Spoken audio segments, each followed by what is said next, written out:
ఆంధ్రప్రదేశ్లో రాజకీయం 15 రోజుల్లోనే అనూహ్య మలుపులు టర్న్లు తీసుకుంది అనంటే అవుననే సమాధానమే వినిపిస్తోంది. ఎందుకు అంటే ఒక రకంగా చెప్పాలి అంటే రాష్ట్ర రాజకీయ ముఖ చిత్రాన్ని ఈ 15 రోజుల్లో జరిగినటువంటి పరిణామాలు ఖచ్చితంగా మార్చేశాయి. దానికి ప్రధాన కారణం టీడీపీ అధినేత మాజీ ముఖ్యమంత్రి చంద్రబాబు నాయుడు కేంద్ర హోంమంత్రి అమిత్ షా పిలుపు మేరకు ఢిల్లీ వెళ్లి చర్చలు జరపడంతోనే రాష్ట్ర రాజకీయ ముఖ చిత్రం రాజకీయ పరిణామాల మలుపులు వేగంగా జరిగాయి అనడంలో ఎటువంటి సందేహం లేదు. దాన్ని ఏదో అంటారు కదా, సూర్యుడు భూమి చుట్టూ పరిభ్రమించడం లేదంటే వీళ్ళు ఒకరి చుట్టూ ఒకరు పరిభ్రమించినట్టుగా నిజంగా ఢిల్లీ వెళ్లి రావడం లేదా వాళ్ళు పిలవడం నిజంగా ఒక రకంగా చెప్పాలి అంటే విన్ విన్ సిచ్యువేషన్ లానే ఉంది.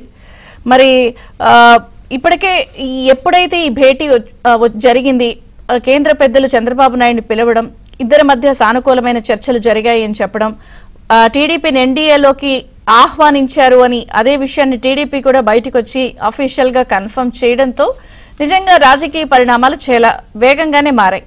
ఎందుకంటే కేంద్రంలో ఉన్నటువంటి బీజేపీ కూడా 370 రాబోయే ఎలక్షన్స్ లో పార్లమెంట్ ఎలక్షన్స్ లో 370 సీట్లు బీజేపీ సొంతంగా 404 పైచిలకు ఏదైతే కాంగ్రెస్ అత్యధిక బెంచ్ మార్క్ ఉందో దాన్ని దాటే విధంగా ఒక లక్ష్యాన్ని నిర్దేశించుకుంది. దానికి సంబంధించి 2 రోజుల క్రితం కూడా all India BJP council meetings జరిగాయి. దీంట్లో వాళ్ళు ఇదే టార్గెట్ గా కూడా పెట్టుకుని ఇదే లక్ష్యంగా వెళ్తున్నారు. దీనికి సంబంధించి ఎన్డీఏ పాత మిత్రులందరినీ కూడా కలుపుకు వెళ్లాలి, ప్రతి రాష్ట్రంలో కూడా వారికి సంబంధించిన ఎమ్మెల్యేలు ఎంపీల రిప్రజెంటేషన్ ఉండాలి అన్న ఒక టార్గెట్ ను ఫిక్స్ చేసుకుని 370 సొంతంగా 404 పైచిలకు 400 సీట్స్ అని మొన్న ప్రధాని మోదీ కూడా ఆల్ ఇండియా కౌన్సిల్ మీటింగ్ లో భాగంగా ఒక టార్గెట్ ను ఫిక్స్ చేసుకున్నారు. ఈ నేపథ్యంలో పాత మిత్రులందరినీ ఒక్కొక్కరుగా పిలుస్తున్నారు. బీహార్లో సీఎం నితీష్, అలాగే పాత మిత్రుడు టీడీపీ అధినేత మాజీ ముఖ్యమంత్రి చంద్రబాబును కూడా పిలిచారు, ఎన్డీఏలోకి ఆహ్వానించారు. చర్చలు జరిగాయి. సో దాదాపుగా ఎన్డీఏలోకి టీడీపీ చేరిపోతుంది అని కన్ఫర్మేషన్ గా వార్తలు వస్తున్నాయి. సరే, అధికారిక ప్రకటన రావాలి, ఎప్పుడు చేరతారు, ముహూర్తం ఏంటి, ఎలా ఏంటి, సీట్ల సర్దుబాటు, పొత్తు వెళ్తున్నారా? ఎందుకంటే ఇప్పటికే ఆంధ్రప్రదేశ్ లో టీడీపీ జనసేన పొత్తులో ఉన్నాయి. సీట్ల సర్దుబాటు కొలిక్కొచ్చింది. వీళ్ళిద్దరి మధ్య పూర్తి స్థాయిలో ఒక అవగాహనతో వెళ్తున్నారు. ఖచ్చితంగా ఇద్దరికి కూడా ఇచ్చే సీట్లలో ఎవరు గెలుస్తారు అన్న వాళ్ళకి, అది టీడీపీ జనసేన పక్కాగా గెలిచే అభ్యర్థిని పైనే వాళ్ళిద్దరూ కసరత్తు చేశారు. అంతర్గతంగా సర్వేలు రిపోర్టులు తెప్పించుకుని ఒక అవగాహనతో అనేక దఫాలుగా చర్చలు చేసి వెళ్తున్న టైంలో ఎప్పుడైతే కేంద్ర హోంమంత్రి అమిత్ షా పిలిచారో జాయిన్ అవ్వమన్న నేపథ్యంలో ఎన్డీఏలోకి సంబంధించి పిలిచారు. ఈ తతంగం అంతా జరుగుతూనే ఉంది. సో కేంద్రంలో కూడా మోదీ 3.0 టార్గెట్, ఇక్కడ ఏపీలో కూడా టీడీపీ జనసేన కాంబినేషన్ ఖచ్చితంగా విజయావకాశాలు దక్కే అవకాశం ఉందని సర్వేలు చెప్తున్న నేపథ్యంలో ఒక రకంగా చెప్పాలంటే ముగ్గురికి విన్ విన్ సిచ్యువేషన్, అటు కేంద్రంలో బీజేపీకి, ఇటు ఏపీలో టీడీపీ జనసేనకి. ఈ నేపథ్యంలో ఎప్పుడైతే కేంద్ర పెద్దలతో ఢిల్లీ నుంచి వచ్చి మాట్లాడిన తర్వాత చంద్రబాబు కూడా చాలా వేగంగా కదలరా సభలు పెడుతున్నారు. సీట్స్ కోల్పోయే నియోజకవర్గాలతో ఉన్నటువంటి ముఖ్య నాయకులందరినీ పిలిపించి నేరుగా ముఖాముఖిలు మాట్లాడి ఉన్న సిచ్యువేషన్ చెప్తున్నారు. టెలికాన్ఫరెన్స్ లో ఉన్న పరిస్థితిని, ఎన్డీఏలో జాయిన్ అవడం వల్ల వచ్చే లాభ నష్టాలు అన్ని కూడా బ్యారేజ్ వేసుకుని వాళ్ళకి సవివరంగా వివరిస్తున్నారు. అభ్యర్థుల ఎంపిక విషయంలో 3 అంచెల పద్ధతిలో వెళ్తున్నారు. సీనియర్లు అయినా సరే ఖచ్చితంగా ఓడిపోతారు అనుకుంటే వాళ్ళకి టికెట్ ఇవ్వకుండా, అలాగే ఖచ్చితంగా గెలుస్తారు అనుకున్న వాళ్ళకే టీడీపీ జనసేన కాంబినేషన్ లో, అలాగే సోషల్ ఇంజనీరింగ్ సామాజిక నేపథ్యం విషయంలో కూడా కాంబినేషన్ లో 3 అంచెల పద్ధతిలో ఇద్దరు వెళ్తున్నారు. సతీ సమేతంగా ఉండవల్లిలో రాజశ్యామల యాగం పూర్తి చేశారు. పూర్ణాహుతితో కార్యక్రమం పూర్తయింది. కాబట్టి మొన్న అన్ని రిపోర్ట్స్ ని క్రోడీకరించుకుని చంద్రబాబు ఢిల్లీ పర్యటనకి రెడీ అయ్యారు. మరొక పక్కన జనసేన అధినేత పవన్ కళ్యాణ్ కూడా 3 రోజుల నుంచి విశాఖలో భేటీ అయ్యి అక్కడ ఉన్నటువంటి స్థానిక నాయకత్వంతో ఉన్న అంశాలన్నీ చర్చిస్తున్నారు. మంగళగిరి కార్యాలయంలో ఉన్నటువంటి సిచ్యువేషన్స్, ప్రభుత్వం ఎట్లా వైఫల్యం చెందిందన్న విషయంపై రిపోర్ట్స్ తయారు చేయడం, అభ్యర్థులకి సంబంధించిన అన్ని విషయాలు ఆయన క్రోడీకరించుకుని అటు టీడీపీ జనసేన ఇద్దరు అధినేతలు కూడా వారి దగ్గర ఉన్న సమాచారాన్ని ఢిల్లీకి తీసుకుని ఇవాళ రేపు కూడా బయలుదేరే అవకాశం ఉందని వార్తలు వస్తున్న నేపథ్యంలో మరొక పక్కన ప్రధాని మోదీ కూడా మార్చి 2వ తేదీన ఏపీ తెలంగాణలో పర్యటించే అవకాశం ఉంది. మరి అక్కడ బహిరంగ సభలు కూడా పెడతారు అని అంటున్నారు. కాబట్టి వీరిద్దరూ వెళ్ళొచ్చిన తర్వాత ముగ్గురు ఒకే వేదిక మీదకి వచ్చే అవకాశం ఉందా? 2014 సీన్ రిపీట్ కాబోతోందా అంటే మళ్ళీ దానికి అవుననే సమాధానమే వినిపిస్తోంది. ఇన్ని వార్తల నేపథ్యంలో ఇంకొక పక్కన ముఖ్యమంత్రి జగన్మోహన్ రెడ్డి గారు వీళ్ళందరికంటే ముందుగానే అక్కడ కేంద్రంలో ఉన్న పెద్దలతో మరొకసారి అపాయింట్మెంట్ కోసం ట్రై చేస్తున్నట్టుగా ఇంకొక వార్త కూడా వస్తోంది. ఎందుకంటే ఇప్పటికే ఐపాక్ బృందంతో నిన్నంతా ఆయన భేటీ అయ్యారు. అభ్యర్థులు తేలక, అభ్యర్థులు లేక ఆయన సతమతం అవుతున్నారు. ఐపాక్ ఇచ్చిన రిపోర్టులతో ఈసారి గోవిందా అని అర్థమవుతున్న నేపథ్యంలో అటు గుడివాడలో కొడాలి నాని, గనవరంలో వల్లభనేని వంశీ టికెట్లు చీటీలు చింపేశారని వార్తలు వస్తున్న నేపథ్యంలో మరి టీడీపీ జనసేన కన్నా ముందే ముఖ్యమంత్రి గారు కేంద్ర పెద్దలతో మరొకసారి అపాయింట్మెంట్ ట్రై చేస్తున్నారు అన్న వార్తలు వస్తున్న నేపథ్యంలో ఏంటి 2014 సీన్ రిపీట్ కాబోతోందా? పొత్తుల సమయం ఆసన్నమైపోయిందా? ముఖ్యమంత్రి గారు ఎందుకు వీరికన్నా ముందే అపాయింట్మెంట్ ట్రై చేస్తున్నారు? ఏం జరుగుతోంది? నిజంగా ఇప్పుడు జరుగుతున్న పరిణామాలు రాజకీయ ముఖ చిత్రాన్ని ఖచ్చితంగా మలుపు తిప్పే అవకాశం ఉందా? ఇప్పటి వరకు ఒక లెక్క, ఇప్పటి నుంచి మరొక లెక్క. అన్ని చర్చిద్దాం. చిన్న విరామం తర్వాత ఎన్ని అంశాలపై చర్చ ప్రారంభమవుతుంది చూస్తున్నాం. మొత్తానికి మళ్లీ ఏపీ రాజకీయం చలో ఢిల్లీ అన్నట్టు అధికార ప్రతిపక్షాలు మరొకసారి ఢిల్లీకి పయనం అయ్యే అవకాశం ఉందని వార్తలు వస్తున్నాయి. అయితే టీడీపీ జనసేన ఇవాళ రేపట్లో వెళ్లే అవకాశం ఉందన్నట్టుగా సమాచారం అందుతుంటే వాళ్ళిద్దరికంటే ముందే ముఖ్యమంత్రి జగన్మోహన్ రెడ్డి గారు కేంద్ర పెద్దల అపాయింట్మెంట్ కోసం ట్రై చేస్తున్నట్టుగా తెలుస్తోంది. అయితే ఇప్పటికే అటు కేంద్ర పెద్దలతో టీడీపీ చర్చలు జరిపిన నేపథ్యంలో రాజకీయంలో అనూహ్య మార్పులు చోటు చేసుకున్నాయి. కాబట్టి మరి ఇప్పటి వరకు ఒక లెక్క, ఇప్పుడు పూర్తి స్థాయిలో మరొక లెక్కగా రాజకీయం మారబోతుందా చర్చిద్దాం. మనతో పాటు జాయిన్ అయ్యారు అనలిస్ట్ కళ్యాణ్ గుత్తికొండ గారు, BJP spokes person Valluru Jayaprakash గారు. మరి కాసేపట్లో టీడీపీ జాయిన్ అవుతుంది. కళ్యాణ్ గారు, మీతో ప్రారంభిస్తాను నేను. ఏంటి అధికార ప్రతిపక్షాలు ఇద్దరు కూడా పోటాపోటీగా ఢిల్లీ వెళ్లేందుకు రెడీ అవుతున్నారు అన్నది వార్తలు. అయితే వీళ్ళకన్నా ముందే ముఖ్యమంత్రి గారు కేంద్ర పెద్దల అపాయింట్మెంట్ కోసం ట్రై చేస్తున్నారు అన్నది మేజర్ వార్త. అంటే ఏంటి ఆయన కంగారు పడుతున్నారు అలా చూడాలా, లేదా మొన్న జరిగిన పరిణామాలతోనే అది గట్టిగా సెట్ బ్యాక్ అయిందని అనుకోవాలా? మీరు ఎలా చూస్తారు ఇవన్నీ?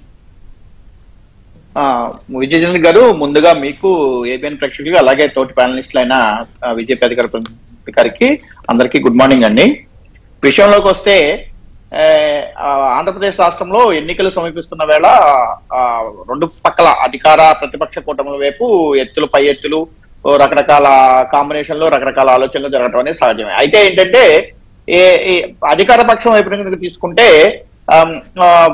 అధికార పక్షం అనేది ముందుగా ఎన్నడూ లేని విధంగా 151 సీట్లతో లాస్ట్ టైం గెలిచిన దరిమిల పైనుంచి కింద వరకు రాష్ట్రంలో అనేక స్థానిక సంస్థల ఎన్నికల్లో కానీ అనేకం కానీ అంతా వాళ్ళ పార్టీనే ఉన్న సందర్భంలో ఎన్నికలకు చాలా అధికారం అండగా ఉన్న సమయంలో ఎన్నికలకు చాలా కాన్ఫిడెంట్ గా వెళ్లాల్సిన పరిస్థితి యాక్చువల్ గా. అయితే దానికి విరుద్ధంగా కొంత గందరగోళ స్థితి అయితే అధికార పక్షం వైపు కనపడుతుంది. ఎందుకంటే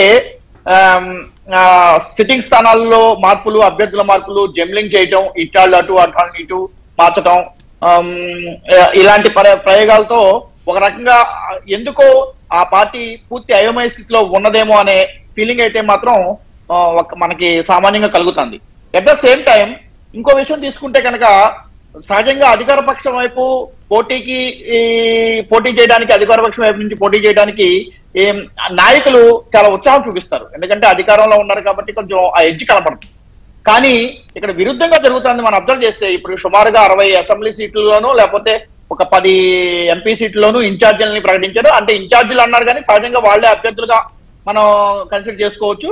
వాళ్ళ ప్రకటించిన తర్వాత కూడా చాలా చోట్ల ఎంపీలు కానీ ఎమ్మెల్యేలు కానీ చాలా చోట్ల టికెట్లు ప్రకటించిన వాళ్ళు కూడా ఒక రకంగా చెప్పాలంటే ఒక రకమైన విముఖత చూపిస్తూ ఆ పార్టీలోంచి బయటికి రావటం, టికెట్ ప్రకటించిన వాళ్ళు కూడా మారటం, పార్టీలు మారటం అనేది ఒక రకంగా ఆ పార్టీ యొక్క దుస్థితిని మనకి బయట ప్రపంచానికి తెలియజేస్తాం.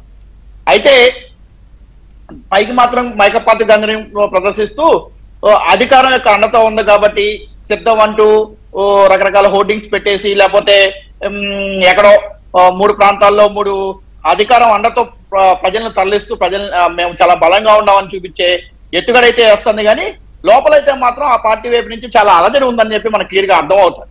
ఇంకొక రకంగా చెప్పాలంటే ఒక సామెత గుర్తుకొస్తుంది మనకి. ఇంతకు ముందు కోట్ల విషయంలో ఒక సామెత చెప్పేవాళ్ళు మన పెద్దవాళ్ళు. కోర్టులో గెలిచిన వాళ్ళు కనుక అక్కడ గంతులేసి ఇంట్లోకి వెళ్ళి ఏడుస్తారు, కానీ ఓడిపోయిన వాళ్ళు అక్కడ ఏడిచినా కానీ కోర్టులో గెలిచిన వాళ్ళు అక్కడ ఏడుస్తారా ఖర్చు చూసుకున్నానని ఒక సామెత చెప్పేవాడు. ఇక్కడ కూడా నాకు ఒక సామెత గుర్తుకొస్తుంది రిలేటెడ్ గా. అధికార పక్షం వైసీపీ నుంచి కనుక తీసుకుంటే టికెట్లు ఖరారైన వాళ్ళు టికెట్లు ఖరారు వాళ్ళు అక్కడ కొంచెం ఏడ్చినా లోపలికి వెళ్ళి అక్కడ కొంచెం ఇబ్బంది పడినా బాధపడినా లోపలికి వెళ్ళి ఆనందంతో గంతులు వేస్తున్నట్టు అనిపిస్తుంది. మనకి పోటీ చేసే గొడవ తప్పింది, పోటీ చేసి ఓడిపోయి మనం పరుగు పోవడం విధంగా పోటీ చేసే గొడవ తప్పిందని చెప్పి దండం పెట్టుకుని ఆనందంతో గంతులు వేస్తున్నారు. టికెట్లు ఖరారైన వాళ్ళు పైకి చూపించినా గానీ ఒక రకమైన సంతోషం చూపించినా గానీ లోపల బాధపడుతున్నారు, భయంతో ఉన్నారు అనేది చెప్పి మనకు వాతావరణం అయితే అర్థమవుతుంది. అంటే ఇప్పుడు మరి వీళ్ళకన్నా ముందే అపాయింట్మెంట్ ముఖ్యమంత్రి గారు ట్రై చేసి వెళ్ళడం అంటే ఇక ఆఖరి ప్రయత్నం కింద అనుకోవాలా? పొత్తు పెట్టుకోవద్దు బాబోయ్ అని చెప్పడానికా, లేకపోతే మరి ఆయన ఏమో ఇచ్చే స్టేట్మెంట్లేమో అందరూ కలిసి వచ్చినా సరే నేను సింగిల్ సింహం అనేదో అంటారు, కానీ జరుగుతున్న పరిణామాలు ఆయన చేసే పనులు విరుద్ధంగా ఉంటాయి, చెప్పేదోటి చేసేది ఒకటి. ఖచ్చితంగా మేడం, ముఖ్యమంత్రి గారు ఎప్పుడు కూడా పైకి చెప్పేది లోపల చేసేది విరుద్ధంగానే ఉంటాయి. ఇక్కడ మొదటి నుంచి కనుక మన ముఖ్యమంత్రి గారు కనుక మనం గమనిస్తే, ఇప్పుడే కాదు గత కొద్ది సంవత్సరాలుగా గమనిస్తే, విడిగా పోటీ చేయండి, మీకు దమ్ముంటే విడిగా పోటీ చేయండి అని చెప్పి పవన్ కళ్యాణ్ గానీ లేకపోతే టీడీపీ జనసేన గానీ రెచ్చగొట్టడం, ఒక రకంగా ఒక స్థాయికి మించి టార్గెట్ చేసి వాళ్ళని రెచ్చగొట్టడం అనేది మనం చూసాం. దానికి కారణం కూడా చెప్తాను మేడం. బేసికల్ గా ఏంటంటే అధికార పక్షం ఎత్తుగడ ఎలా ఉందంటే, ఎదుటి పక్షాలని విడిగా పోటీ చేసి ఆ ఓట్లన్నీ చిలికిలు పెలికలు అయిపోతే తనకు స్వతహాగా ఉన్న ఓటు బ్యాంకు లేకపోతే అధికార పక్షం ద్వారా ఉన్న అడ్వాంటేజ్ ని లేకపోతే వాళ్ళు అధికారాన్ని వాడికి దుర్వినియోగపరిచి చేసి ఇప్పుడు ఈ ఓటర్ లిస్ట్ లో గౌల్మాలు కానీ ఇట్లాంటివన్నీ పరిస్థితుల్లో ఏదో 40% ఓటు బ్యాంక్ వచ్చినా మనం గట్టెక్కచ్చు అనే ఒక దురాలోచన అయితే కనపడుతుంది. కానీ వాళ్ళకి ఏంటంటే మొదటి నుంచి అదే స్ట్రాటజీ అప్లై చేశారు. కాకపోతే అనూహ్యంగా ఒక 6 నెలల క్రితం, సుమారుగా 6 నెలల క్రితం టీడీపీ జనసేన పొత్తు ఖరారై బహిరంగంగా అనౌన్స్ చేసిన తర్వాత అది కూడా మనం ఇంకో విషయం గుర్తు తెచ్చుకోవాలి మేడం.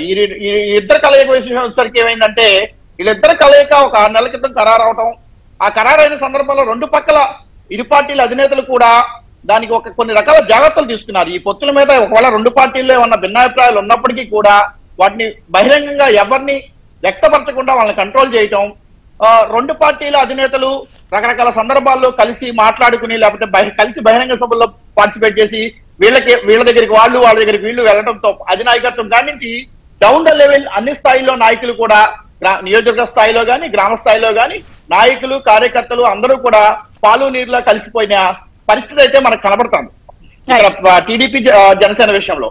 ఇప్పుడు కొత్తగా మూడో పార్టీ బీజేపీ ఎంటర్ అయింది. బీజేపీతో పొత్తు అనేది గత 2 వారాలుగా 3 వారాలుగా పిక్చర్ లోకి రావటం, కేంద్ర బీజేపీ పెద్దలు చంద్రబాబు నాయుడు గారిని కౌరంపించడం, ఈ నెలలో ఒకసారి ఆల్రెడీ కలిసి రావటం, ఈ క్రమంలో ఆ రకమైన చూద్దాం. అయితే మరి ఇవాళ రేపట్లో అంటున్నారు కదా అంబిక్విటీకి ఏమన్నా కొంచెం తెరబడుతుందేమో చూద్దాము. మనతో పాటు TDP central spokes person Jyotsna Thirunagar గారు కూడా జాయిన్ అయ్యారు. హలో అండి. సో నేను బీజేపీతో మాట్లాడి మీ దగ్గరికి వస్తాను. మనతో పాటు BJP spokes person Valluru Jayaprakash గారు ఉన్నారు. నమస్తే సార్, బ్రేక్ఫాస్ట్ న్యూస్ కి స్వాగతం. ఏంటి దాన్ని ఏమంటారు, సూర్యుడు చుట్టూ భ్రమణం చేస్తున్నట్టు ఇద్దరు కూడా మీ చుట్టూతోనే తిరుగుతున్నారు బొంగరాల్లాగా, మీకేమైనా సమాచారం ఉందా? ముందుగా ఏబిఎన్ ప్రేక్షకులకి అదేవిధంగా నీకు అవకాశం కల్పించిన చంద్రిక్ గారికి అందరికి కూడా ధన్యవాదాలు తెలియజేస్తూ, ప్యానెల్లో ఉన్నటువంటి ఇతర మిత్రులు జ్యోత్స్న గారు అదేవిధంగా కళ్యాణ్ గారు ఇద్దరు కూడా నా అభినందనలు తెలియజేస్తాను. ఇక్కడ సూర్యుడి చుట్టూతా ఏదో గ్రహాల చుట్టూ తిరుగుతున్నారు అనే కంటే కూడా ఈ దేశంలోనే కాదు ప్రపంచంలోనే అత్యంత ఆదరణ కలిగినటువంటి ప్రధానమంత్రిగా ఇవాళ నరేంద్ర మోడీ గారు అవతరించినటువంటి పరిస్థితిలో ఈ దేశం మొత్తం కూడా నరేంద్ర మోదీ గారి యొక్క హవా నడుస్తున్నటువంటి పరిస్థితిలో ఏదైతే భారతీయ జనతా పార్టీ పెట్టుకుందో 370 సీట్ల పైన ఇండిపెండెంట్గా భారతీయ జనతా పార్టీకి రావాలని, అదేవిధంగా ఇండియాలో ఉన్నటువంటి మిత్రపక్షాల ద్వారా 400 పైన సీట్లుగా భారతీయ జనతా పార్టీ ఎన్డీఏకి కలిపి రావాలి అని చెప్పి ఏదైతే ప్రయత్నం చేస్తుందో ఇవాళ దేశవ్యాప్తంగా కూడా ప్రజలందరూ కూడా ఆమోదాన్ని తెలిపేటటువంటి పరిస్థితిలో ఉండగా, సహజంగా ఆదరణ కలిగినటువంటి ఒక పార్టీ కానీ పార్టీకి సంబంధించినటువంటి నాయకులను కానీ మిగతా భావసారూప్యత కలిగినటువంటి పార్టీలన్నీ కూడా కలిసి ప్రయాణం చేయాలని ఒక ఆలోచన ఉండటం అత్యంత సహజం. అందులో ముఖ్యంగా ఇంతకుముందు గతంలో కలిసి పోటీ చేసినటువంటి పార్టీలు ఎక్కడైతే దేశవ్యాప్తంగా ఉన్నాయో అటు నితీష్ కుమార్ గారు కావచ్చు, ఇదే విధంగా మనకి మిగతా రాష్ట్రాల్లో ఒరిస్సాలో నవీన్ పట్నాయక్ గారు కావచ్చు, మిగతా ఎవరైతే ఉన్నారో అందరూ కూడా ఇవాళ భారతీయ జనతా పార్టీ వైపు, ఇదేవిధంగా ఆంధ్రప్రదేశ్లో తెలుగుదేశం, మాకు ఆల్రెడీ మాతో పాటు మిత్రపక్షంగా ఉన్నటువంటి ఎన్డీఏలో భాగస్వామ్యం ఉన్నటువంటి మిత్రులు, జన సైనికులు మిత్రులు అందరం కలిసి చేసేటటువంటి ప్రయత్నం జరుగుతుంది అనే ఊహాగానాలు నడుస్తున్నాయి. కానీ అఫీషియల్గా మాకు ఈ రాష్ట్రంలో ప్రత్యేకించి ఆంధ్ర రాష్ట్రంలో తెలుగుదేశానికి సంబంధించినటువంటిది ఎంతవరకు ముందుకు వెళ్తుందనేది రాబోయేటటువంటి కొద్ది రోజుల్లో కేంద్ర పార్టీ పెద్దలు ఒక నిర్ణయం తీసుకున్న తర్వాత దానికి చెప్పేటటువంటి అవకాశం ఉంది. కాబట్టి ఇటువంటి నేపథ్యంలో అందరం కూడా కలిసి పనిచేయాలా, లేకపోతే భారతీయ జనతా పార్టీ జనసేన కలిసి పనిచేయాలా, ఎలా వెళ్ళాలి అనేది దానికి సంబంధించి జరుగుతూ ఉన్నాయి. దీనిలో భాగంగా అన్ని మిత్రపక్షాలు అందరూ కూడా కలుస్తున్న నేపథ్యంలో సహజంగా జరిగేటటువంటి ప్రక్రియ, దీనిలో వేరే ఎటువంటి ఆలోచన చేసేటువంటి అవకాశం లేదు. అంటే అలా చూస్తున్నా కూడా మళ్ళీ పాత మిత్రులు కలిసే అవకాశం ఉంది అన్నదే ఎక్కువ శాతం ప్రొజెక్ట్ అవుతున్నప్పుడు బయటకు వస్తున్నటువంటి వార్తలు ఉన్నాయి. కానీ ఇప్పటికీ కూడా కొంత మీ పార్టీలో ఇవన్నీ ఇష్టం లేని వాళ్ళు ఇస్తున్న స్టేట్మెంట్, సరే అఫ్ కోర్స్ వాళ్ళకి నోటీస్ ఇచ్చారు, చర్యలు అంటే ఇప్పటికీ కొంత వద్దు వెనక్కిలాగే ప్రయత్నం ఏమైనా మీ పార్టీలో ఉందా? అంటే కొంతమంది ఇస్తున్న దీనిలో రాష్ట్ర పార్టీ యొక్క ప్రమేయం పొత్తుల విషయంలో అభిప్రాయాలు చెప్పడం తప్పితే నిర్ణయం తీసుకునేటువంటి అధికారం పూర్తిగా కేంద్ర పార్టీ మాత్రమే తీసుకుంటుంది. కేంద్ర పార్టీ పెద్దలందరూ కూడా కోర్ కమిటీ అంతా కూడా కూర్చొని ఒక నిర్ణయాన్ని తీసుకుంటుంది. మా అభిప్రాయాన్ని, రాష్ట్రానికి సంబంధించినటువంటి అభిప్రాయాన్ని గతంలో పురంధరేశ్వరి గారు, అదేవిధంగా మనకి ఇన్ఛార్జిగా ఉన్నటువంటి శివప్రకాష్ కలిసి అందరిని కూడా మమ్మల్ని అందరిని కూడా కలవడం, మాతో మాట్లాడటం జరిగింది. మా యొక్క అభిప్రాయాలన్నీ కూడా రాష్ట్ర పార్టీకి తెలియజేశాం. వారు ఆ అభిప్రాయాన్ని కేంద్ర పార్టీ పెద్దలందరూ కూడా తెలియజేసిన నేపథ్యంలో ఇక్కడ ఎవరు ఏం మాట్లాడినప్పటికీ కూడా ఈ రాష్ట్రానికి సంబంధించిన భారతీయ జనతా పార్టీ నాయకులు ఎవరు ఏం మాట్లాడినా నిర్ణయం కేంద్ర పెద్దలు తీసుకున్న తర్వాత మాత్రమే వెలువడుతుంది. అదే ఫైనల్ అవుతుంది.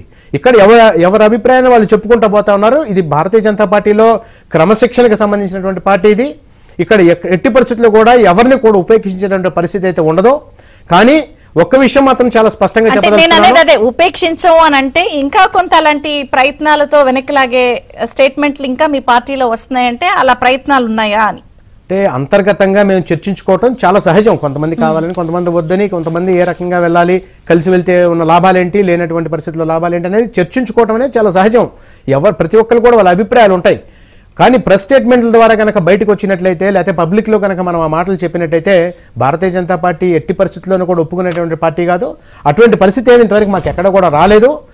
పార్టీలో ఉన్నటువంటి పెద్దలందరూ కూడా ఒకే నిర్ణయం మీద ఉన్నారు. కేంద్ర పార్టీ ఇచ్చినటువంటి ఆదేశాన్ని తూచే తప్పకుండా పాటించేదానికి రాష్ట్ర పార్టీ ఉంది తప్పితే ఎటువంటి పరిస్థితుల్లోనూ కూడా వేరే భిన్నాభిప్రాయాలు ఉండేటువంటి అవకాశమే లేదు. అటువంటి పార్టీ కానే కాదు భారతీయ జనతా పార్టీ. అంటే ఒకటి సరే, కేంద్ర పెద్దల నిర్ణయం లేదా కేంద్రంలో ఉన్న పెద్దవాళ్ళు చూస్తారన్నప్పటికీ కూడా మొన్న కూడా చంద్రబాబు గారు అమిత్ షాతో భేటీ అయిన మరుసటి రోజే ఇటు ముఖ్యమంత్రి గారు కూడా వెళ్లారు. ఆ రోజు కూడా మనమే మాట్లాడుకున్నాం. సరే, ముఖ్యమంత్రి గారు కాబట్టి అపాయింట్మెంట్ ఇస్తారని మీరు ఆ రోజు అన్నా కూడా ఇప్పుడు మళ్ళీ పొత్తుల అంశం ఖరారు అవుతున్నప్పుడు కూడా మళ్ళీ ఇమీడియట్ గా ఆయన అపాయింట్మెంట్ కోసం ట్రై చేస్తున్నారు అని మళ్ళీ మీరే వచ్చారు కాబట్టి చెప్పండి. అంటే ఎడం చేత్తోనేమో వైసీపీ, కుడి చేత్తోనేమో టీడీపీ ఇద్దరిని ఒకేసారి హ్యాండిల్ చేస్తున్నారు అన్నది ఒక చర్చ పబ్లిక్ లో. ఇప్పుడు ప్రభుత్వం టు ప్రభుత్వం, ఇప్పుడు ప్రధానమంత్రి గారు, ముఖ్యమంత్రి గారు ఉంటారు. కానీ ఇప్పుడు కలుస్తున్నారో లేదు ఇంతవరకు కన్ఫర్మేషన్ ఏం లేదు. మనకి ఉన్నటువంటి వార్తలు ఉన్నాయి. ఇప్పుడు అపాయింట్మెంట్ కోసం ట్రై చేశారంటే వార్త వస్తుంది. ఈ సందర్భంగా ఒక ముఖ్యమైనటువంటి విషయం ఏంటంటే రేపు 25వ తారీఖున, ఫిబ్రవరి 25వ తారీఖున దేశవ్యాప్తంగా కూడా నరేంద్ర మోదీ గారు ఎయిమ్స్ హాస్పిటల్స్, ఒక 5 హాస్పిటల్స్ని దేశవ్యాప్తంగా కూడా ఇనాగ్రేషన్ చేస్తూ ఉన్నారు. అటు రాజ్కోట్లో కానివ్వండి, రాయ్బరేలీలో కానివ్వండి, మన మంగళగిరిలో కానివ్వండి, ఇంకా మిగతా 2 ప్రాంతాల్లో అన్ని చోట్ల కూడా మనకి ఇనాగ్రేషన్ ఉంది. అదేవిధంగా ముఖ్యంగా ఆంధ్రప్రదేశ్కు సంబంధించినటువంటిది ఒక మైక్రోబయాలజీ ల్యాబ్ని, ఫుడ్ టెస్టింగ్ ల్యాబ్ని, మొబైల్ ఫుడ్ టెస్టింగ్ ల్యాబ్ని, 9 క్రిటికల్ కేర్ సెంటర్స్ని, వీటన్నిటిని కూడా సుమారుగా 1858 కోట్ల రూపాయల ఇన్వెస్ట్మెంట్ తోటి అన్ని కూడా సిద్ధమైనటువంటి పరిస్థితిలో వాటన్నింటినీ కూడా వర్చువల్గా ఇనాగ్రేట్ చేసేటటువంటి పరిస్థితి ఉంది. కాబట్టి ఈ సందర్భంగా ముఖ్యమంత్రి గారు మరి ఏమైనా చెప్పుకోవడానికి వెళ్తున్నారా, లేకపోతే ముఖ్యమంత్రి గారు మీరు అన్నట్టుగా రాజకీయ పరంగా ప్రధానమంత్రి గారితో మాట్లాడేటువంటి అవకాశమే లేదు. ప్రధానమంత్రి గారు రాజకీయాలు మాట్లాడేదానికి ఎట్టి పరిస్థితుల్లో కూడా ఎంటర్టైన్ చేసేటటువంటి పరిస్థితి అయితే లేదు. ఏదన్నా కూడా అటువంటిది ఏదన్నా రాజకీయాలు మాట్లాడాలి అనుకుంటే కేవలం మా పార్టీ అధ్యక్షుడైనటువంటి జేపీ నడ్డా గారు కానివ్వండి, లేదు మన అమిత్ షా గారు కానివ్వండి కలవాలి తప్పితే ప్రధానమంత్రి గారిని కలిస్తే ఆ రకంగా చూడవలసినటువంటి అవసరం లేదు. ఏదైనా ప్రజల్ని మోసం చేసేదానికి, ప్రజలకి లోపలికి వచ్చి బయటకు వచ్చి అధికార పార్టీ వాళ్ళన్నీ మేము చెప్తారు ఇటువంటి మాటలు చెప్పుకునేదానికి, ఇటువంటి మళ్ళీ ఒకసారి ప్రజల్ని బ్లఫ్ చేసేదానికి ఇటువంటి ప్రయత్నం చేయాలి తప్పితే నరేంద్ర మోదీ గారు రాజకీయంగా ఎటువంటి పరిస్థితులను కూడా ఇవాళ ఉన్నటువంటి పరిస్థితుల్లో ముఖ్యమంత్రి గారితో కానీ ఇంకెవరితోటి కూడా మాట్లాడేటువంటి పరిస్థితి లేదు. మీరు చూసినట్లయితే రాజకీయంగా మాట్లాడారు అని అనుకుంటున్నటువంటి పరిస్థితిలో చంద్రబాబు నాయుడు గారిని కూడా జేపీ నడ్డా గారు, మా జాతీయ అధ్యక్షులు జేపీ నడ్డా గారు, అదేవిధంగా అమిత్ షా గారు మాత్రమే కలిశారు. మోదీ గారు ఆ రోజున దేశంలోనే ఉన్నారు, ప్రధానంగా ఢిల్లీలోనే ఉన్నారు. అయినప్పటికీ కూడా ఎట్టి పరిస్థితుల్లోనూ కూడా అటువంటి అవకాశం కల్పించరు సొంతంగా. అయితే ఎడం చేత్తో కుడి చేత్తో ఇద్దరిని డీల్ చేయట్లేదు. అటువంటి పార్టీ భారతీయ జనతా పార్టీ కాదు. ఒకే మాట, ఒకే బాట, ఒకే జెండా, ఒకే దేశం. అందుకని నేను అడుగుతున్నాను. రామబాణం బీజేపీ బాణం ఒకటే ఉంటుంది. సరే, అయితే ఒక బ్రేక్ తీసుకుందాం. TDP central spokes person Jyotsna గారు ఉన్నారు. జ్యోత్స్న గారు నమస్తే, బ్రేక్ఫాస్ట్ న్యూస్ కి స్వాగతం. ఏంటి ఇక ఇవాళ రేపో ఎల్లుండో ఢిల్లీ వెళ్తున్నారు టీడీపీ అధినేత పవన్ కళ్యాణ్ గారు ఇద్దరు కలిసి అనేది వార్తలు వస్తున్నాయి. వెళ్తున్నారు అనేది ఏమన్నా ఖరారు అయినట్టు మీకు సమాచారం ఉందా? నమస్కారం చంద్రిక గారు, మీకు ప్యానెల్లో ఉన్నటువంటి పెద్దలకి ప్రేక్షకులకి అందరికీ నమస్కారాలు. అలాంటిదైతే ఇప్పటివరకు ఏం ఖరారు అయితే కాలేదు చంద్రిక గారు. ఖచ్చితంగా ఖరారైన వెంటనే, ఎందుకంటే తెలుగుదేశం పార్టీ ఎప్పుడైనా సరే మేము ఏ స్టెప్ తీసుకున్నా సరే ప్రజలకి చెప్పి మీడియాకి చెప్పే చేస్తామండి. మేము ఎక్కడ ఇప్పుడు లాస్ట్ టైం వెళ్ళి కలిసినప్పుడు కూడా మేమే దోబూచులాడలేదు. అవునండి, పొలిటికల్ గా డిస్కషన్స్ వచ్చాయి, రాజకీయ పరమైనటువంటి డిస్కషన్స్ వచ్చాయి. ఎన్డీఏ కన్వీనర్ గా ఉన్నటువంటి అమిత్ షా గారిని, బీజేపీ అధ్యక్షులుగా ఉన్నటువంటి జేపీ నడ్డా గారిని కలిసాము, రాజకీయ పరమైనటువంటి డిస్కషన్స్ వచ్చాయని చెప్పాము మేము. మేము ఎక్కడా కూడా ఏది దాచాల్సినటువంటి అవసరం ఉండదండి తెలుగుదేశం పార్టీకి. సో ఇప్పటి వరకు అయితే మేము ఇవాళ రేపు కలుస్తున్నారు అనేటువంటి మాట అయితే ఎక్కడా లేదు. ఒకవేళ అలాంటిది ఏదన్నా ఉంటే ఖచ్చితంగా మీడియాకి ఖరారు అవ్వలేదు, పోనీ ఇంకా పర్ఫెక్ట్ గా డే టు టైము ముహూర్తం తెలియదని అనుకున్నా, మీరు వెళ్తున్నారని సమాచారం లేకుండానే అటు ముఖ్యమంత్రి గారు పరిగెట్టుకుంటూ అక్కడ కేంద్రంలో ఉన్న పెద్దలతో అపాయింట్మెంట్ అయితే ట్రై చేస్తున్నారు కదా. పోనీ ఈ ముహూర్తం ఖరారు అవ్వదు అనుకున్నా, మీకు అడ్డు ముహూర్తానికైనా వెళ్తున్నారన్నది వార్త వస్తుందిగా, ఏమని వచ్చింది? ఒక నిమిషం, ఆంధ్రజ్యోతిలోనే వచ్చింది వాళ్ళ. మళ్ళీ ఢిల్లీకి జగన్ ప్రధాని అపాయింట్మెంట్ కోరిన సీఎం.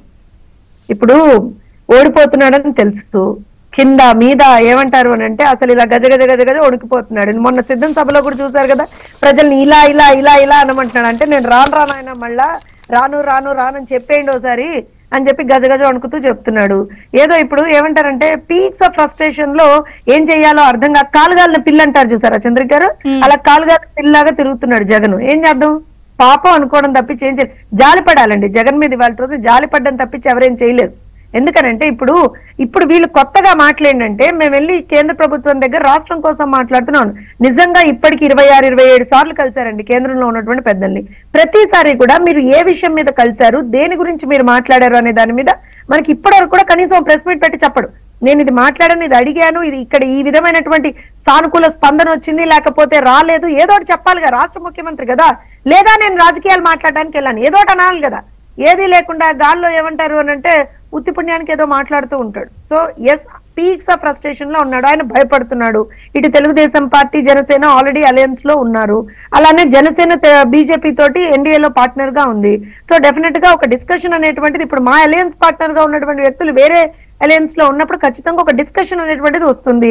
అందులో ఇందాక బీజేపీ ప్రతినిధి గారు చెప్పినట్టుగా ఒక భావ సారూప్యత కలిగినటువంటి పార్టీలుగా ఇది వరకు ఆల్రెడీ ఒక విన్నింగ్ కాంబినేషన్ లో ఉన్నటువంటి పార్టీలుగా మేము ఉన్నాము. సో డెఫినెట్ గా డిస్కషన్స్ రావడంలో తప్పే ఉందండి.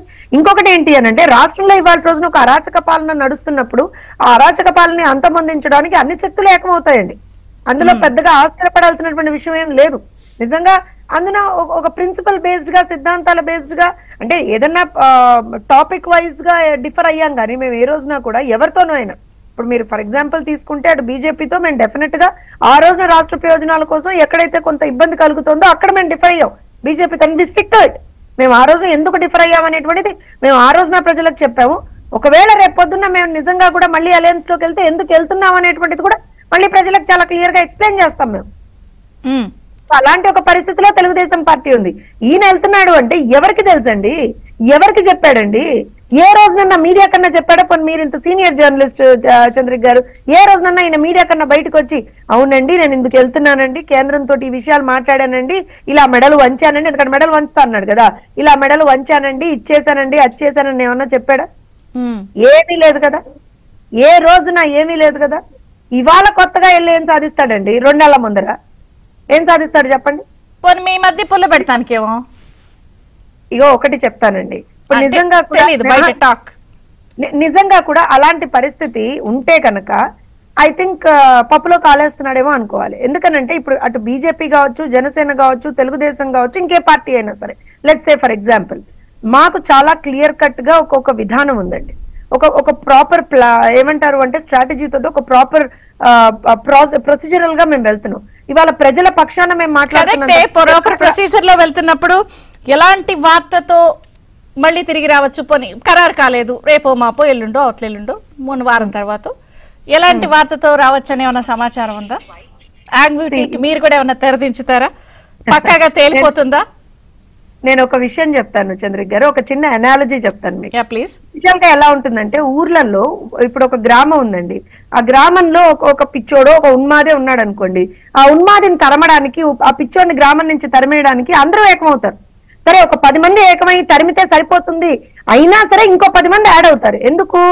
అది ఒక ఏమంటారంటే వాళ్ళందరికీ కూడా గ్రామం మీద ఉన్నటువంటి ఒక మమకారం. అని గ్రామంలో ఒక తప్పు జరుగుతున్నప్పుడు గ్రామం మీద ఉన్న మమకారంతో అందరూ ఏకం అవుతారు. అలాంటి పరిస్థితే వస్తుందేమో తెలియదు, కానీ నేనేమంటానంటే వై షుడ్ వి బి దాన్ని ఎక్కువగా మనం ఇప్పుడు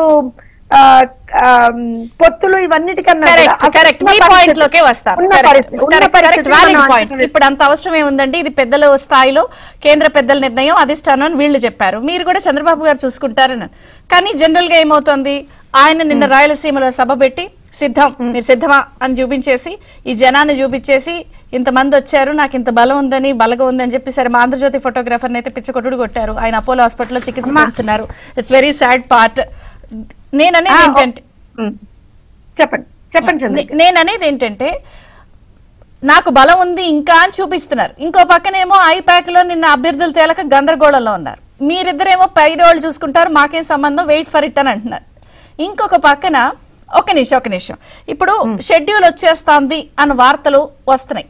ఒక 1 వీక్ లో వచ్చేస్తుంది, లేకపోతే 10 రోజుల్లో వస్తుంది. ఇలా వచ్చినప్పుడు ఇంకా తేలకపోతే ఒక రకమైన డైలమా, గందరగోళం మీ 3 పార్టీలో ఉండే అవకాశం ఉంది కదా. ఇప్పుడు మీరు అడిగిన పబ్లిక్ ఇంట్రెస్ట్ ఇది. డెఫినెట్ గా నేను చాలా క్లియర్ గా మీకు సమాధానం చెప్తాను చంద్రిక్ గారు. మొదటిది బలం చూపించాడా? ఎక్కడ బలం చూపించాడండి?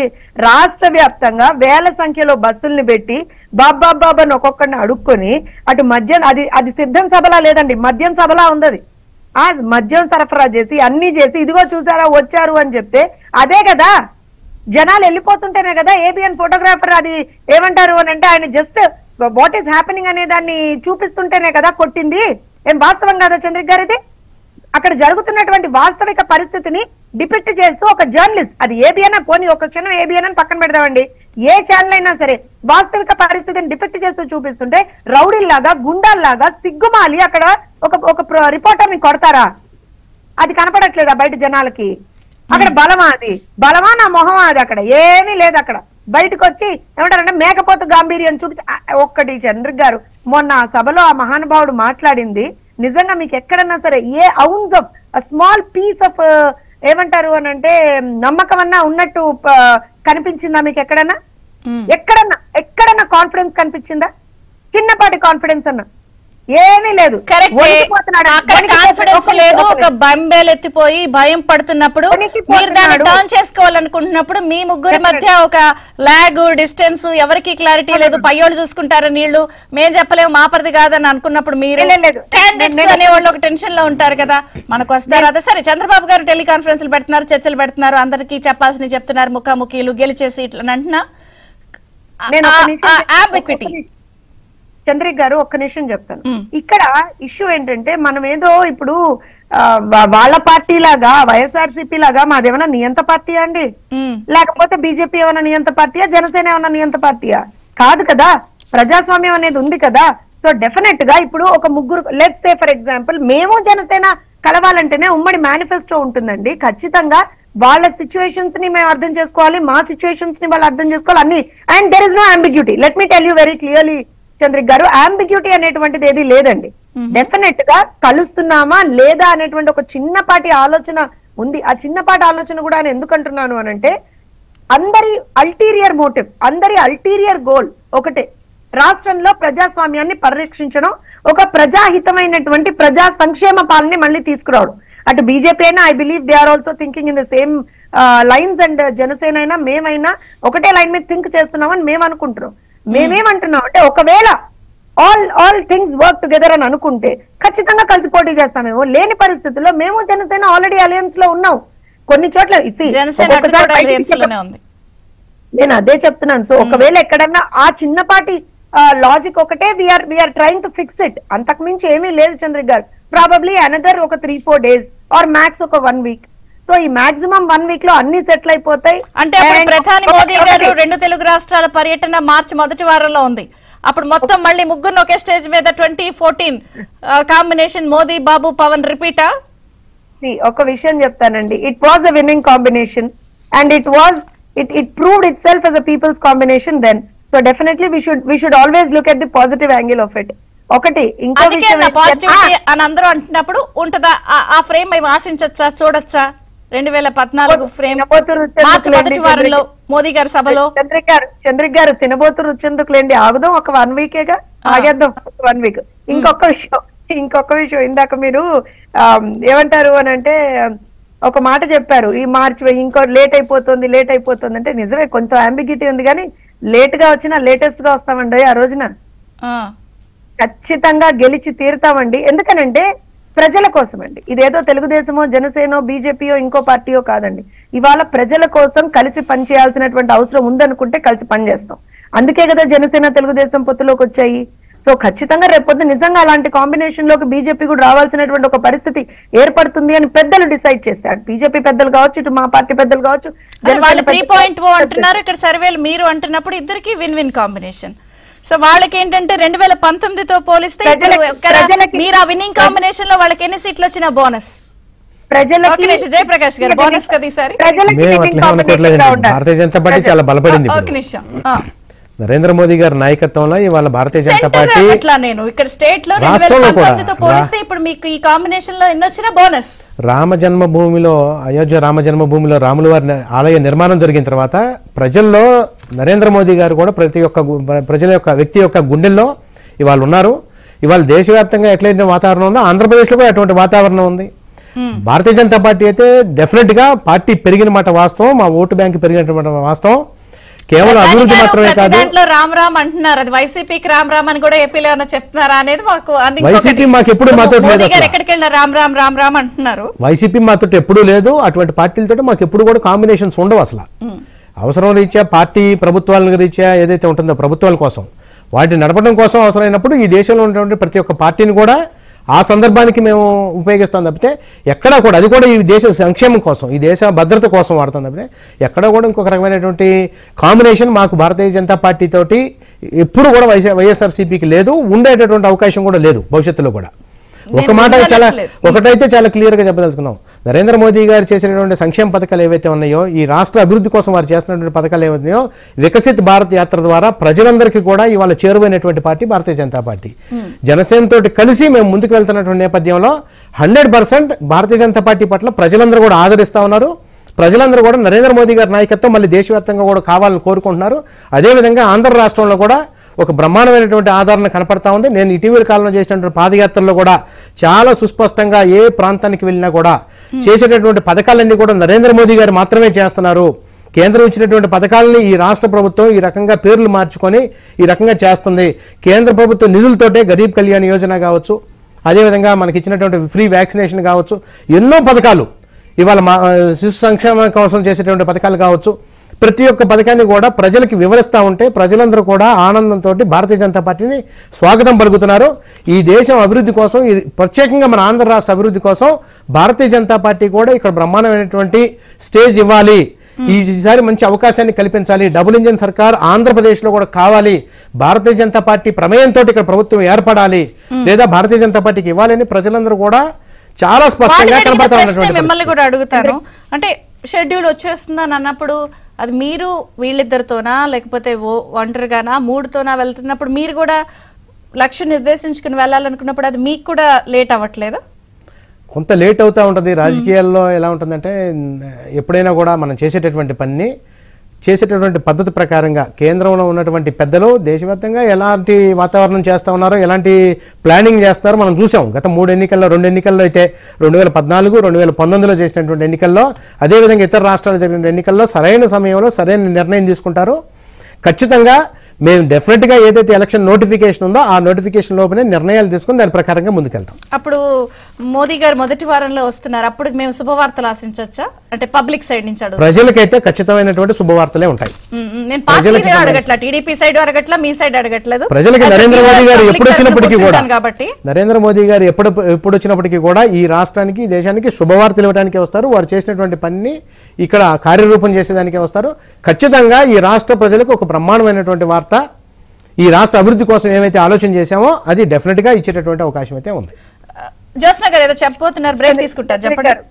చంద్రిక్ గారు ఒక చిన్న మాట అండి. మొన్న సిద్ధం సభ మీరు అన్నప్పుడు నాకు మాట మర్చిపోయాను నేను. యాక్చువల్ గా అష్టోత్తర శతనామాలు తెలుసు కదండి, అలా అష్టోత్తర శతనామాలు చదివినట్టుగా 108 సార్లు చంద్రబాబు నాయుడు గారి పేరు చదివాడు పాపం జగన్మోహన్ రెడ్డి.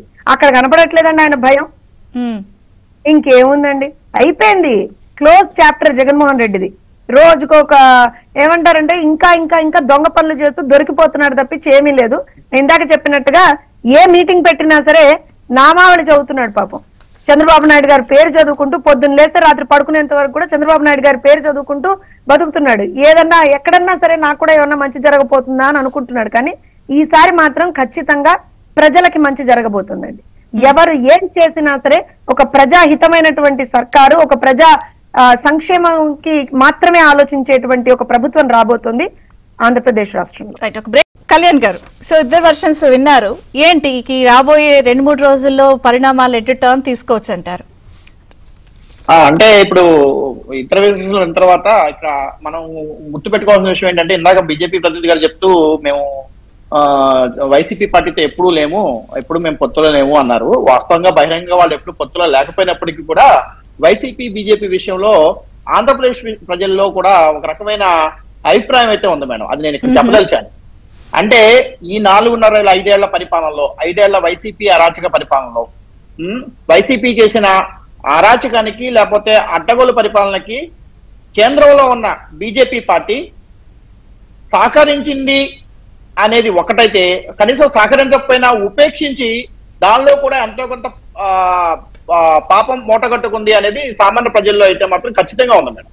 అంటే దేశవ్యాప్తంగా నరేంద్ర మోడీ గారి ఇమేజ్ అది బాగానే ఉందేమో కానీ ఆంధ్రప్రదేశ్ రాష్ట్రంలో మాత్రం ఈ భాగంలో అంటే పర్టికులర్ గా చాలా విషయాలు, అంటే ఈ రోజు పేపర్ లో వచ్చిన న్యూస్ కూడా నేను ఇక్కడ ఒటంగా తెలిచాను మేడం. ఆర్బీఐ ప్రాంతీయ కార్యాలయం విశాఖపట్నంలో ఏర్పాటు చేస్తాం అని చెప్పి ఆర్బీఐ నుంచి, కేంద్ర ప్రభుత్వం అధీనంలో ఉన్న ఆర్బీఐ నుంచి ఒక ప్రపోజల్ వచ్చింది, భవనాలు ఎతకమని చెప్పి ఇప్పుడు తాజాగా వచ్చిందని చెప్పి ఈ రోజు వార్తాపత్రికలో వచ్చిన వార్త మేడం.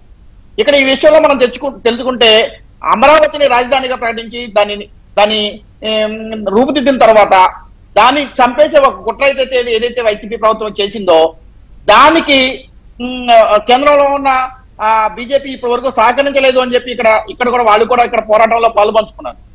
కానీ ఇప్పటి వరకు మెదకుండా అమరావతిలో ఆల్రెడీ బీజేపీ ప్రాంతీయ కార్యాలయాన్ని గత ప్రభుత్వం 11 ఎకరాలు ఇచ్చి దానికి భూమిని కేటాయించింది.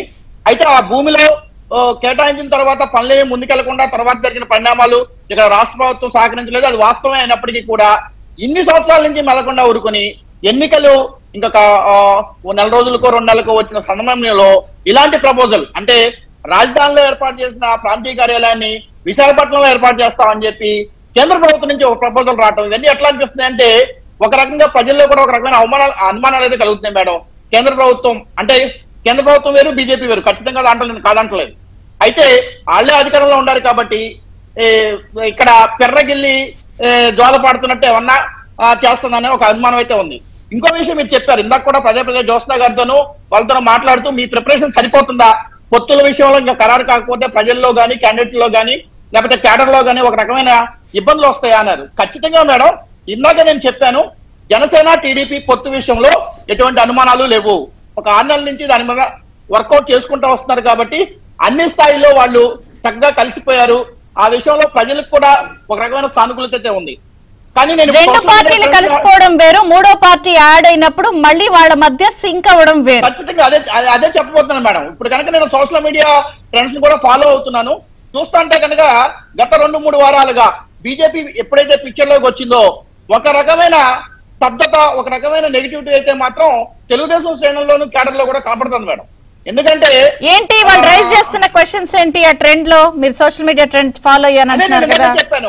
ఇందాక చెప్పాను వైసీపీ ప్రభుత్వం చేసిన ప్రతి అరాచకానికి ప్రత్యక్షంగానో సో ఇద్దరు కలిసి వివరణ ఇచ్చేస్తే కొంత బాగుంటుంది రేపొద్దున వెళితే. జయప్రకాష్ గారు, చాలా క్వశ్చన్స్ కొంత డైలమాలో ఉన్నాయి, వీటన్నిటికీ తెరదించి సమాధానాలు చెబితే కూడా ఇంకా బాగుంటుంది కదా. కళ్యాణ్ గారు మాట్లాడుతా భారతీయ జనతా పార్టీ ఇక్కడ ఈ అవినీతి అరాచకపు అసమర్థపు ప్రభుత్వాన్ని సమర్థిస్తుంది అని చెప్పి చెప్తా ఉన్నారు. భారతీయ జనతా పార్టీ కానీ కేంద్ర ప్రభుత్వంలో ఉన్నటువంటి నరేంద్ర మోదీ గారి నాయకత్వంలో ఉన్నటువంటి ఎన్డీఏ ప్రభుత్వం కానీ ఏ రోజు కూడా ఈ ప్రాంతంలో ఆంధ్రప్రదేశ్లో ముఖ్యంగా ఎక్కడ కూడా అటువంటి సమర్థించినటువంటి దాఖలాలు లేవు. మీరు చెప్పినట్టుగా ఇక్కడ అవినీతి అరాచకం జరుగుతూ ఉంటే ఎందుకు ఉపేక్షిస్తుంది అంటున్నారు. మనం ఉన్నది ఫెడరల్ వ్యవస్థలో. కేంద్ర ప్రభుత్వం యొక్క పరిమితులు కొన్ని ఉంటాయి. మనం వెస్ట్ బెంగాల్లో చూసినట్లయితే భారతీయ జనతా పార్టీ కార్యకర్తలను కూడా రోజుకొకరిని చొప్పున అక్కడ చంపుతా ఉన్నారు. అది ఆ రాష్ట్ర ప్రభుత్వం చేస్తున్నటువంటి అరాచకం అక్కడ. అయినప్పటికీ కూడా కేంద్రంలో మరి మేము అధికారులు ఉన్నాం, నిజంగా కనుక మేము డైరెక్ట్గా ఇన్వాల్వ్ అవి అక్కడ కూడా కనుక మా కార్యకర్తలను కాపాడుకునే ప్రయత్నం మేము చేయమా? అక్కడ చేసేటువంటి అవకాశం లేదా? కానీ ఇక్కడ ఒక విషయాన్ని స్పష్టంగా మనందరం కూడా అర్థం చేసుకోవాలి. మనకి ఒక రాజ్యాంగం ఉంది. రాజ్యాంగం ప్రకారంగా మనం ఏ రకమైనటువంటి పనులు చేయగలము, ఆ రాష్ట్రంలో లా అండ్ ఆర్డర్కి సంబంధించినటువంటి విషయం కానివ్వండి, ఆ రాష్ట్రానికి సంబంధించినటువంటి కొన్ని పరిమితులు మనకి కేంద్ర ప్రభుత్వానికి కూడా ఉంటాయి. ఆ పరిధిలోనే పనిచేస్తూ ఉంటుంది తప్పితే ఎక్కడా లేదు. మనం తమిళనాడులో చూసినట్లయితే కనుక డిఎంకే ప్రభుత్వం ఏర్పడిన తర్వాత భారతీయ జనతా పార్టీ కార్యకర్తల మీద చాలా పెద్ద ఎత్తున దాడులు జరుగుతూ ఉన్నాయి. అటు కేరళలో కూడా ఎంతో మంది భారతీయ జనతా పార్టీ కార్యకర్తలు చనిపోతా ఉన్నారు. కళ్యాణ్ గారు ఏంటంటే ఇక్కడ పాయింట్ రేట్ చేశానండి. ఖచ్చితంగా నేను దాన్ని అంగీకరిస్తాను, ఫెడరల్ సిస్టాన్ని అన్ని అంగీకరిస్తాను. కానీ మద్యం కేసు విషయం కానీ లేకపోతే ఇతర తమిళనాడులో ఇతర మినిస్టర్ల అరెస్ట్ చేసిన అవినీతి ఆరోపణలతో అరెస్ట్ చేసిన విషయంలో కానీ అక్కడ చూపిన ఉత్సాహం అంతకన్నా దారుణమైన మద్య విధానం అవలంబిస్తున్న ఆంధ్రప్రదేశ్ చూపిస్తారేమో. శుభవార్తలు అంటున్నారుగా, చూపిస్తారేమో. ఇది కేంద్ర ప్రభుత్వం చూపించాలండి. ఇవన్నీ కూడా ఈడీ కావచ్చు, సిబిఐ కావచ్చు, అవన్నీ కూడా ఇండిపెండెంట్ సంస్థలు. కరెక్ట్. ఇంకో విషయం కూడా నేను చెప్పదలిచాను మేడం. తెలంగాణ రాష్ట్రంలో మనదాకా కేసీఆర్ పోతున్నప్పుడు గానీ లేకపోతే తమిళనాడులో గానీ ఢిల్లీలో కేజ్రీవాల్ గానీ ప్రజాస్వామ్య వ్యతిరేక విధానాలు జరుగుతున్నప్పుడు అక్కడ గవర్నర్లు స్పందించడం చూసాం మనం. ఎన్డీఏ ప్రభుత్వం అపాయింట్ చేసిన కేంద్ర ప్రభుత్వం అపాయింట్ చేసిన గవర్నర్లు స్పందించడం చూసాం. ఒకటి అర్థమైంది ఏంటంటే ఒకటి ఇలాంటి డౌట్స్ చాలా ఉన్నాయి కదా. అపోహలు ఉన్నమాట వాస్తవం. నేను కూడా కళ్యాణ్ గారితో కొంతమేరకు ఒక్కటి మనం కన్క్లూడ్ చేస్తాను. ఆంధ్రప్రదేశ్ లో తాజాగా నిన్ననే రాప్తాడు సభలో సిద్ధం సభలో ముఖ్యమంత్రి సమక్షంలోనే పలువురు మంత్రుల సమక్షంలోనే అధికార యంత్రాంగం లేకపోతే పోలీసులు ఉన్న సమక్షంలోనే ఒక మీడియా పత్రికా విలేకరిని పత్రికా ప్రతినిధిని పిచ్చి కొట్టుడు కొట్టి చితకబడినప్పుడు ఆ వీడియో రాత్రే చూశాను మేడం. నేను ఒక సామాన్య పౌరుడిగా చాలా ఆవేదన కలిగింది. అతను దాదాపుగా 1 కిలోమీటర్ దూరం ఒక 50-60 మంది కలిసి వెంబడబడి కొడుతున్నారు. అక్కడ వేలాది మంది ప్రజలు ఉన్నారు, ముఖ్యమంత్రి ఉన్నారు, మంత్రులు ఉన్నారు, స్థానిక ప్రజాప్రతినిధులు ఉన్నారు, ఇంతమంది ఉన్నారు.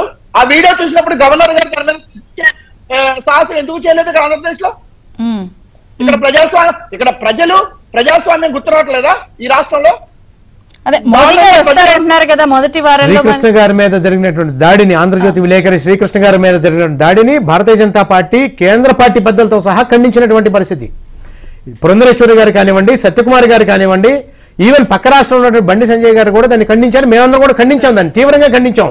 దానికి వ్యతిరేకంగా డెఫినెట్ గా పనిచేసేటువంటి party Bharatiya Janata party. Party పరంగా ఎట్టి పరిస్థితుల్లో కూడా ఉపేక్షించేది లేదు. దేశవ్యాప్తంగా ఉన్నటువంటి పరిస్థితుల్లో కేంద్ర ప్రభుత్వం ప్రతి దానిలో కూడా ఇన్వాల్వ్ అయ్యేటటువంటి అవకాశం లేదు.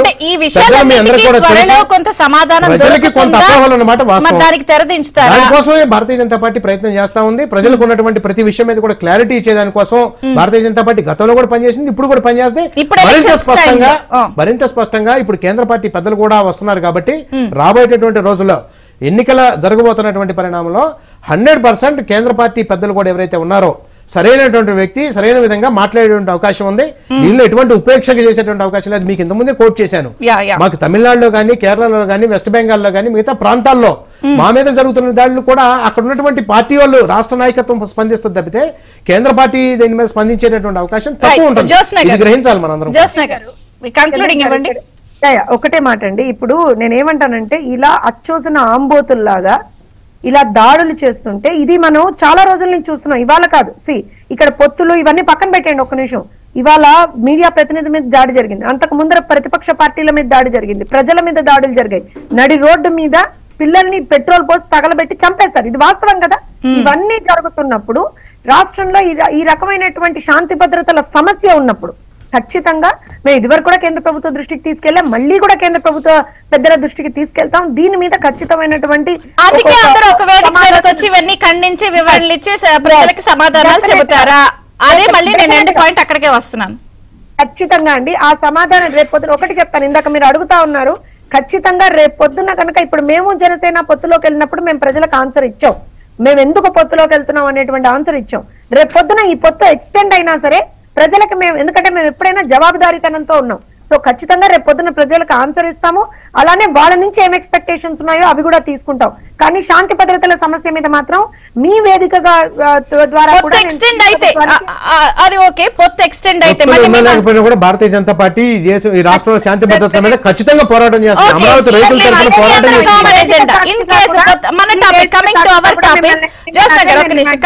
చేస్తుంది. పొత్తు ఎక్స్టెండ్ అయితే పార్టీలో సీట్లు కోల్పోయే వాళ్ళందరినీ కూడా ఒప్పిస్తున్నారా, మెప్పిస్తున్నారా?